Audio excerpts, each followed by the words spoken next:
तो मैंने कहा ये कहाँ लिखा हुआ है चार्टर में हराम वाले ही जाएंगे राम वाले नहीं जाएंगे, ये कहाँ लिखा हुआ है? ये जो कुमार विश्वास है, जो संगी है और बहुत ही नालायक बदतमीज है, इसने पूरे धर्मों को गाली दी है। क्योंकि जो आदमी राम को नहीं मानता, देखिए बाबा साहब राम को नहीं मानते थे, और जो हमारे पेरियार साहब राम को नहीं मानते थे, काशी राम को नहीं मानते थे, भगवान बुद्ध राम को नहीं मानते थे, जो भी इतने सारे लोग भारत में रहे हैं, बुद्धिजीवी रहे हैं, पेरियार साहब, ज्योतिबा फूले हो, वो कभी भी राम को नहीं माना। तो क्या वो हराम कहते? क्या वो हराम कहते कि आप उन्हें गाली दे रहे हो? तो इतना नालायक बदतमीज आदमी, इस पर तो केस होना चाहिए, इस पर केस होना चाहिए। कुमार विश्वास पे क्यों नहीं होना चाहिए केस? वो देश की 70-80% जनता को हराम का कह रहा है। जिस देश में ब्राह्मण कितने परसेंट देश हमारे यहाँ पे मात्र 5% लोग हैं, 5% में भी 1.5% ऐसे हैं जो नफरती हो, बाकी तो सब ठीक लोग हैं। इससे ज़्यादा बात है, आप देख लीजिए जितने भी हमारे देश में हीरो हैं, जो पठान हीरो हैं, जो मुस्लिम हीरो हैं, उनके घर में देखिए, इतिहास झांकिए, उनके घर में 3-3 बार बीवियां कहाँ से आई हैं? वो सौ-कौल ब्राह्मणों की बेटियां हैं। अरे आप दामाद बनाते हो पैसे वालों को, आप केवल अपना अवार्ड लेने के लिए, यश भारती लेने के लिए, आप केवल पद्म श्री लेने के लिए आप ये ड्रामा करते हो और आप देश में नफरत का माहौल पैदा करते हो। सीधी बात है कि आपको माहौल मिला है, आप देखिए, और वो भी किस मंच पे कह रहे हैं? राजनाथ सिंह बैठे हुए हैं, बहुत ही सज्जन पुरुष बैठे हुए हैं, योगी साहब बैठे हुए हैं, उनके सामने आप एक इतनी बड़ी आबादी को आप हराम का कह रहे हैं। हराम का मतलब होता है नाजायज़।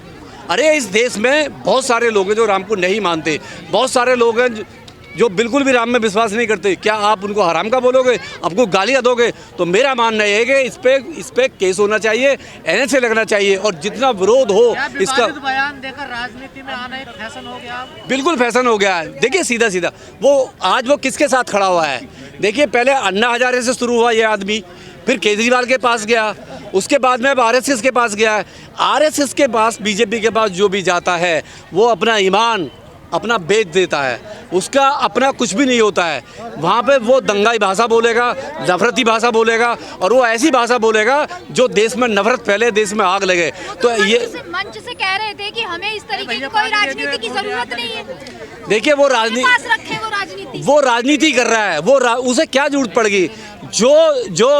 जो विश्वास ये कहता हो अभी 1 साल पहले कि अगर मेरे सामने मतलब महाभारत रखा हो, मेरे सामने गीता रखा हो, तो मैं दोनों में से चुनने के लिए 1 सेकंड का सवाल नहीं करूंगा और मैं संविधान को चुनूंगा। जो आदमी संविधान को चुनने वाला हो, 1 साल पहले संविधान को चुनने की बात करता हो, और आज वो कह रहा तैमूर पे उंगली उठाता है। अरे तैमूर को पैदा किसने किया? तो आपको शर्म आनी चाहिए। आप जीजा भी बनाते हो, आप गालियाँ भी देते हो, आप दावत भी खाते हो। जब दावत भी खाने आप जाते हो सैफ अली खान के पास में, तब आपको शर्म नहीं लगती? देखिए बाबा साहब के बगैर तो इस दुनिया में कुछ चल ही नहीं सकता।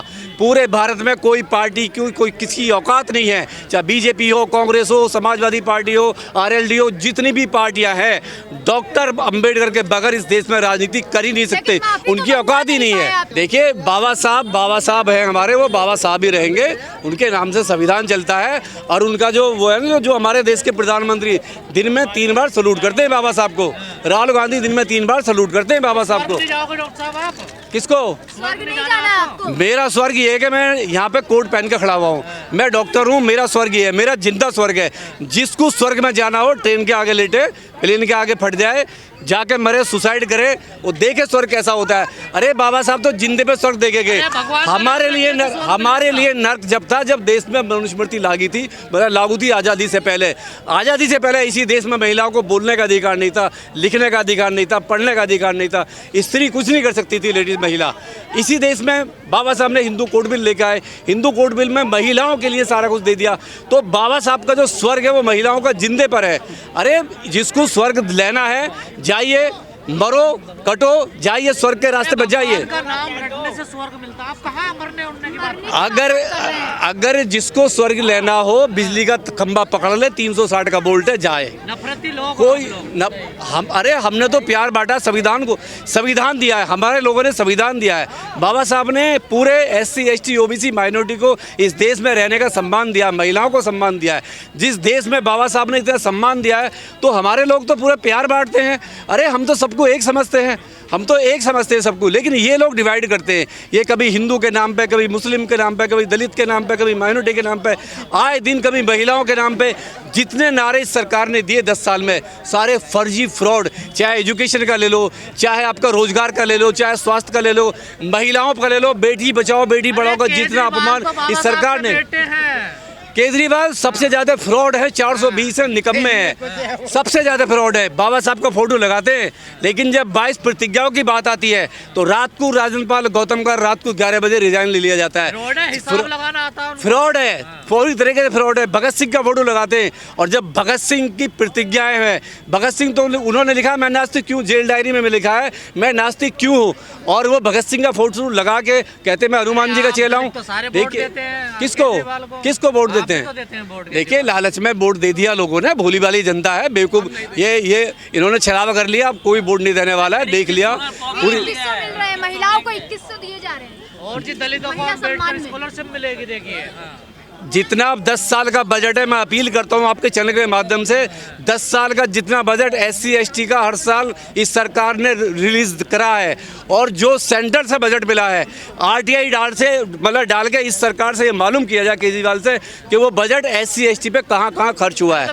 वो सारा फ्री में दिया है, वो हमारा पैसा, SC ST का पैसा जो हमारे बच्चों के लिए लगता था, जो हमारी स्कॉलरशिप पे जाता, जो हमारी कॉपी किताब पे लगता, फॉरेन पॉलिसी जो हमारी है उस पर लगता, वो सारा पैसा सब्सिडी में डाल दिया। वो पैसा SC ST का है। को दिए जाएंगे ना 18,000 रुपए पर महीना। देखिए मंदिरों में ग्रंथियों में, देखिए ग्रंथी को तो जरूरत ही नहीं है, वो तो पूरे देश का पेट पालते हैं। ग्रंथी गुरुद्वारे में क्या जरूरत है, डेली भंडारा खाने यही लोग वही जाते हैं, डेली भंडारा बढ़ता है, वो तो देने वाले लोग हैं। अब रही पुजारी की बात, भारत में ऐसा कोई सा मंदिर नहीं है जिस पर लाखों चढ़ावा डेली नहीं आता हो, उसको जरूरत ही नहीं है, उसको तो जरूरत ही नहीं है। बहुत पैसा भी मिलना चाहिए। 17 महीने से मौलवियों की तनख्वाह नहीं मिली है, मौलवी रोड पर है। अरे पहले मौलवी का दे दो ना, जो मौलवी मस्जिद में मौलाना है उनका तो आपने दिया नहीं, और आप ड्रामा कर रहे हो। ये टोटल ड्रामेबाज है। और ये वही आदमी है जो कहता था कि मेरा पूरा खानदान, मेरी माँ, मेरा फादर, मैं RSS का चड्डी पहन के स्कूल जाता था, मैं RSS का मेंबर था। ये वही आदमी है जिसने आरक्षण की मतलब रिजर्वेशन के खिलाफ आंदोलन JNU में किया। ये वही आदमी है, हम इसे भूले नहीं है। ये पूरा संगी है। नहीं वोट मतलब ही नहीं होता। लोग छलावे में आगे एक बार आ जाते हैं, 2 बार है, तीसरी बार नहीं आएंगे। तीसरी बार गलती कोई नहीं करेगा। इसको आप लोगों ने कितने बड़े आंदोलन की तैयारी करी, क्या करा है? देखिए बाबा साहब का आंदोलन, निकले ठंड में। देखिए क्या है, आंदोलन हुआ है, पूरी दिल्ली में आंदोलन हुआ है।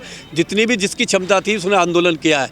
और बाबा साहब तो बाबा साहब रहेंगे। अरे बाबा साहब को गाली देने का मतलब है सूरज पे थूकना, वो मुंह पे उसके पे आएगा, कोई भी हो XYZ। भीम आर्मी भी नहीं निकले, कोई बड़ी कॉल नहीं दी, आखिर क्या वजह रही? भीम आर्मी वाले अभी आए थे, आप उनसे पूछते। मैं तो भीम आर्मी का हूँ नहीं। उनसे कह रहे कुछ बड़ा सोच रहे हैं। हाँ तो हो सकता है कुछ बड़ा सोच रहे हो। ये सवाल तो भीम आर्मी वाले करेंगे। मैं तो भीम आर्मी का सदस्य नहीं हूँ, ना ही पदाधिकारी हूँ, ना किसी पार्टी का हूँ। मैं तो एक्टिविस्ट हूँ। मेरे करीब आप भी मेरे उतने करीबी हो। नहीं, मेरे सारे करीबी हैं।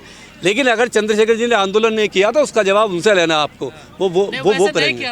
हाँ तो करेंगे, बड़ा सोच रहे होंगे, कुछ हो सकता है बड़ा सोच रहे, देख रहे हो पहले औरों को। कब सोच रहे हैं? जल्दी हो सकता है, जल्दी आपको मिल जाए रिजल्ट, बहुत जल्दी मिल जाए आपको।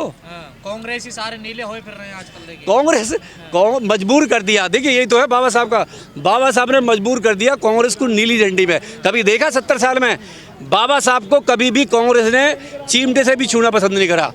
40-50 साल तक बाबा साहब का शोषण जितना कांग्रेस ने किया, और आज वही गांधी का पोता, वो इंदिरा गांधी का पोता बाबा साहब का नीला पटका पहन के पार्लियामेंट में जाता है, और पोती भी साड़ी पहननी है। तो ये बाबा साहब की ताकत है, ये बहुजनों की ताकत है। जो वोट की पावर जो दे के गए बाबा साहब, उसको सैल्यूट है। वो पावर ही है जो आज ये नीले नीले घूम रहे।